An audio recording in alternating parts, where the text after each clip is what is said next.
All right, let's jump right in. Today, we're going to tackle one of the most intense, vivid verses in the entire Bible. It paints this incredible picture of a spiritual predator on the hunt, and our goal here is to really understand what that's all about. So let's get into it. So there it is. This is the verse at the heart of everything we're talking about today. I mean, you can just feel the power in that imagery, can't you? A roaring lion on the prowl. But here's the thing. This isn't just about scaring us. This warning, coming from the Apostle Peter to early Christians who were facing serious persecution, it really sets up a huge question. What is this warning really about? And maybe even more important, what are we supposed to do about it? To really get to the heart of this, we've got to break the verse down, take it apart piece by piece. We're going to look at the specific commands and the descriptions to really feel the full weight of Peter's message. So the instruction kicks off with two commands, and this is where it gets really interesting if you look at the original Greek. Be alert comes from the word gregorio, which literally means to stay awake, to be watchful. And sober-minded is from nepho, which is all about being clear-headed, not intoxicated. So what's the takeaway?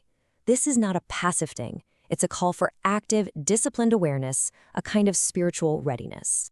Next, the verse points right at the threat. And notice the specific language, your adversary. The Greek word there, antidikos, is actually a legal term. It paints this picture of a prosecuting attorney, an opponent in a courtroom whose whole job is to bring accusations against you. This is backed up by the name devil, or diabolos, which means slanderer. So we're not talking about some vague negative force here. We're talking about a personal opponent whose primary strategy is accusation. And this brings us right to that unforgettable image. Why a roaring lion? Well, in the wild, a lion's roar does two things. First, it's pure intimidation. It's designed to paralyze prey with fear. And second, it creates chaos in a herd, scattering them to isolate the weakest members. It's a brilliant and frankly terrifying illustration of the tactic. Create fear and separate the vulnerable from the safety of the community. So what's the end game? Seeking someone to devour. Wow. The Greek word here is katapino, and it means to swallow whole, to consume completely. This just highlights how serious and destructive the intent is. The goal is total spiritual ruin, to wipe out a person's faith, their joy, their witness. It's an active hunt, always looking for an opportunity for any vulnerability. Okay, so with all that intensity, the accuser, the roaring lion, being devoured, you might think this verse is just supposed to make us paranoid. But it's not. And this is where the context becomes everything. This massive warning about the lion is deliberately placed right inside a framework of comfort and absolute trust in God. And this is the part that is just so cool. The verses that come right before this warning are all about trust. They're about humbling yourself under God's hand, trusting His timing, and casting all your anxiety on Him because He cares for you. So you see, the call to be vigilant isn't meant to float in a vacuum of fear. No, it's built on a solid foundation of relying on God's power. You're watchful because you're cared for. So if the whole context is trust, not terror, then what are we supposed to actually do? Peter doesn't just describe this threat and leave us hanging. He immediately follows it up with a command, and it might not be what you'd expect. He doesn't say run and hide or flee in terror. He says resist him. That's a command to take an active, defiant stance, to stand your ground. And the power to do that? It comes from being firm in your faith, anchored in what you know to be true about God. So how does this resistance play out in real life? Well, it starts with staying mentally sharp. That's the sober mind part. It means being spiritually alert, watching for those subtle little temptations or seeds of discouragement.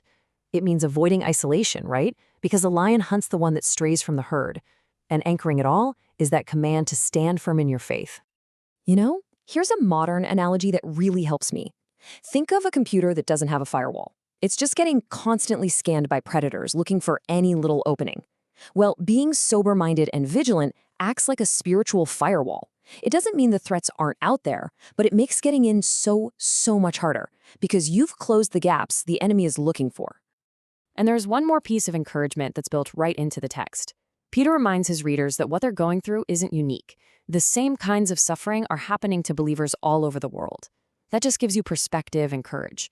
It's a powerful reminder that you're part of a huge global family that is enduring and overcoming together. So let's bring all of these threads together now. We've taken the verse apart, we've examined its context. And we've looked at the response. The goal is to reframe this verse, to see it not as a source of anxiety, but as this powerful call for empowered preparedness. At the end of the day, 1 Peter 5:8 is not a verse meant to make you paranoid. It's meant to encourage resilience. The whole point is to foster a state of sober, watchful, and courageous faith that is rooted, not in our own strength, but entirely in the power and care of God. So let's do a quick recap of what we've covered. First, spiritual opposition is real and it's active. That lion is prowling. Second, your defense is mental clarity and spiritual alertness. Third, and this is so key, this vigilance is rooted in trusting God's care, not your own ability.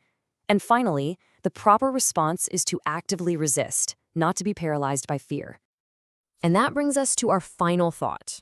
You know, Peter wrote this almost 2,000 years ago, but the challenge of distraction, it feels more relevant today than ever before. So I'll just leave you with this question to think about. In a world that is constantly vying for your attention, what does it truly mean for you to be alert and sober-minded? Thanks for watching.